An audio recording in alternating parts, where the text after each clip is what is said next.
तो आज मैं आपको एक अनोखी रहस्यमय कहानी सुनाऊंगा। अगर आप चैनल पर नए हैं तो अभी सब्सक्राइब कर ले, क्योंकि यह मेरा दूसरा नया चैनल है। तथा कहानी पूरा देखे, अंत में एक अनोखा रहस्य छुपा है। धन्यवाद। तो सुनिए, ये कहानी भविष्य के वर्ष 2042 की है।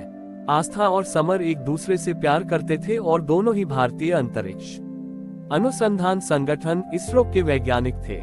आस्था बेंगलोर में थी और समर अंतर्राष्ट्रीय अंतरिक्ष स्टेशन ईस्ट से एक उच्च ऊर्जा उपग्रह करुणा-7 को लॉन्च करने के मिशन पर मंगल की कक्षा में था। यह उनका पहला करवा चौथ था। धरती पर आस्था ने पारंपरिक ढंग से व्रत रखा था। उसने सुबह सरगी खाए, लेकिन उसकी आंखें बार बार कंट्रोल पैनल पर लगी थीं। समर को मंगल की कक्षा में पहुंचने में अभी 48 घंटे और लगने थे और वहां समय का जोन पूरी तरह अलग था। शाम को जब आस्था ने करवा चौथ की पूजा की तैयारी की तो उसकी सास ने एक छोटा माइक्रोचिप लगा हुआ करवा उसकी पूजा की थाली में रखा। सास ने समझाते हुए कहा, बेटा, यह नया करवा है। ये करवा वहाँ जहाँ समर है उसके समय के अनुसार चांद निकलने का समय और मंगल की कक्षा में धरती का प्रतिबिंब बताएगा। तुम्हारा चांद आज धरती नहीं बल्कि मंगल की कक्षा है। आस्था की आंखें नम हो गईं। यह व्रत सिर्फ पति की लंबी आयु के लिए नहीं था, यह उन दोनों के सपने की लंबी आयु के लिए भी था। रात के 9 बजे धरती पर चांद निकल आया, लेकिन आस्था ने व्रत नहीं तोड़ा। उसने अपनी थाली और मोबाइल फोन लिया और कंट्रोल रूम के एक बड़े मॉनिटर के सामने खड़ी हो गई। समर ने अपनी स्पेशल स्पेस सूट पहनकर एक लाइव वीडियो फीड भेजा। वह मंगल की पृष्ठभूमि में शून्य गुरुत्वाकर्षण में तैर रहा था। आस्था ने अपने मोबाइल पर करवा ऐप खोला। यह ऐप सीधे समर के स्पेस स्टेशन के सोलर पैनलों से डेटा ले रहा था। अचानक ऐप में एक छोटी सी हरे रंग की रोशनी जली। करवा ने सिग्नल दिया, मंगल की कक्षा में धरती का प्रतिबिंब, समर के अनुसार शुभ चांद का समय। आस्था ने अपने हाथ में रखे छोटे करवा से समर को देखा। वह सचमुच चांद नहीं था, बल्कि मंगल की कक्षा में चमकता हुआ पृथ्वी का एक छोटा नीला प्रतिबिंब था, जो समर के हेलमेट में दिखाई दे रहा था। आस्था ने कांपते हाथों से जल चढ़ाते हुए प्रार्थना की, हे करवा माँ, मेरे पति को सफलता दे और हमारे सपने को लंबी आयु दे।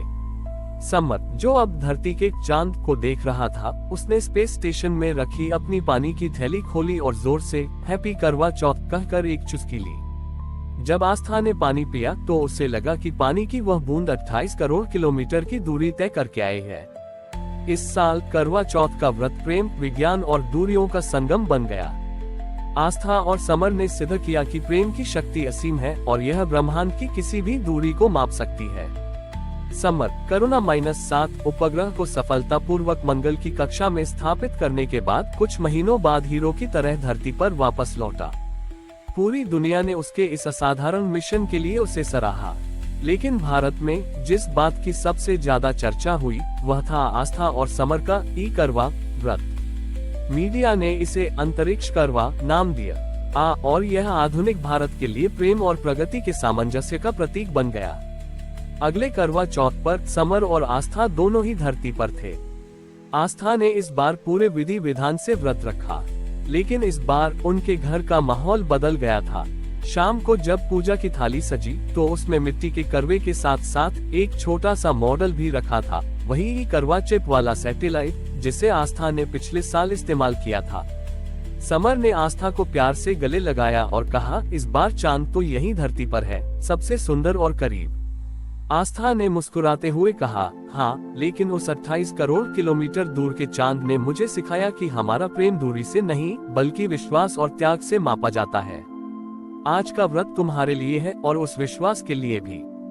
जब उन्होंने चंद्रमा को अर्घ्य दिया और समर ने आस्था को पानी पिलाया तो उनकी सास, जो इस बार पूरी तरह से भावुक थी, ने कहा, पहले व्रत सिर्फ पति की आयु बढ़ाने के लिए होता था, पर अब यह व्रत देश की प्रगति, पति के सपनों और पत्नी के समर्पण की आयु बढ़ाने के लिए भी है।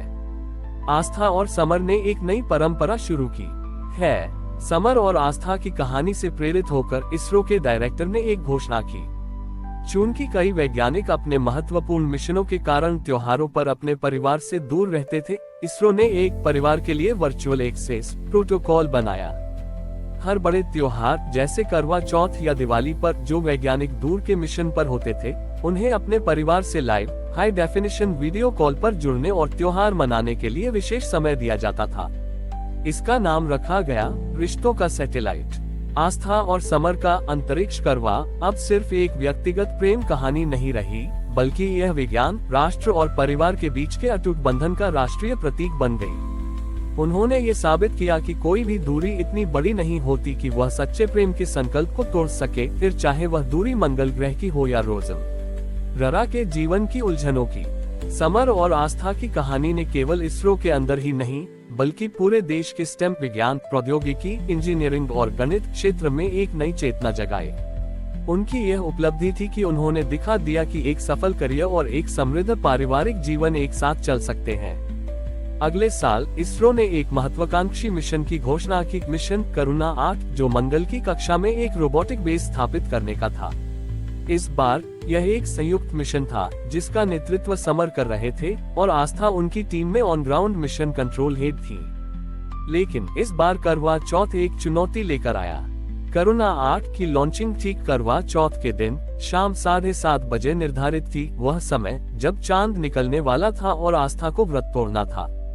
लॉन्च के दिन पूरी दुनिया की निगाहें श्रीहरिकोटा के लॉन्च पैड पर थीं। कंट्रोल रूम में आस्था पूरी तरह से अपने काम में डूबी हुई थी। उसने आज भी व्रत रखा था, लेकिन उसके चेहरे पर थकान नहीं, एकाग्रता थी। शाम 7:20 बजे समर ने कमान संभालते हुए कहा, आस्था बस 10 मिनट और, तुम आज भी बहुत सुंदर लग रही हो, मिशन के बाद ही व्रत तोड़ना। आस्था ने माइक पर जवाब दिया, उसकी आवाज दृढ़ थी, समर, मेरा व्रत आज तुम्हारे लिए नहीं है, बल्कि करुणा -8 की सफलता के लिए है। आज मेरा करवा चौथ मिशन की सफलता से शुरू और खत्म होगा। ठीक 7:30 बजे करुणा -8 ने गर्जना के साथ अंतरिक्ष की ओर उड़ान भरी। आस्था की आंखें बड़ी स्क्रीन पर थीं। वह हर डेटा पॉइंट को चेक कर रही थी। अगले 15 मिनट तक वह सांस रोके बैठी रही। जब करुणा 8 सफलतापूर्वक पृथ्वी की कक्षा से बाहर निकल गया और समर ने की घोषणा की, तो पूरे कंट्रोल रूम में तालियों की गड़गड़ाहट गूंज उठी। समर ने माइक्रोफोन पर आस्था को संबोधित करते हुए कहा, आस्था, करुणा -8 का हर टुकड़ा तुम्हारा करवा है। आज ये सफल हुआ है। कंट्रोल रूम में चांद निकल चुका था। समर ने वहीं कंट्रोल रूम में पानी का ग्लास लिया और आस्था की ओर बढ़ाया। आस्था ने अपने पति को अपने जीवन के सबसे बड़े सपने को पूरा करते हुए देखकर व्रत तोड़ा। ये करवा चौथ एक बार फिर बदल गया। ये पति की लंबी आयु के लिए रखा गया व्रत नहीं रहा, बल्कि राष्ट्र के गौरव और मानवता के एक बड़े सपने की सफलता के लिए रखा गया व्रत बन गया। आस्था और समर ने दुनिया को ये संदेश दिया कि सच्चा प्रेम सिर्फ एक दूसरे के लिए जीना नहीं, बल्कि एक दूसरे के सपनों को जीना है, और यह कि एक आधुनिक भारतीय महिला के लिए उसका सबसे बड़ा संकल्प उसका व्यक्तिगत प्रेम और उसका पेशेवर धर्म दोनों हो सकते हैं। हमारी और भी आध्यात्मिक एवं अनोखी कहानियां देखने के लिए हमारे चैनल पर जाएं तथा धार्मिक एवं पौराणिक अनोखी कहानियां हमारे चैनल पर है। कृपया जाके देखें तथा हमारे चैनल को सब्सक्राइब करके रखें और वीडियो लाइक जरूर करें। धन्यवाद।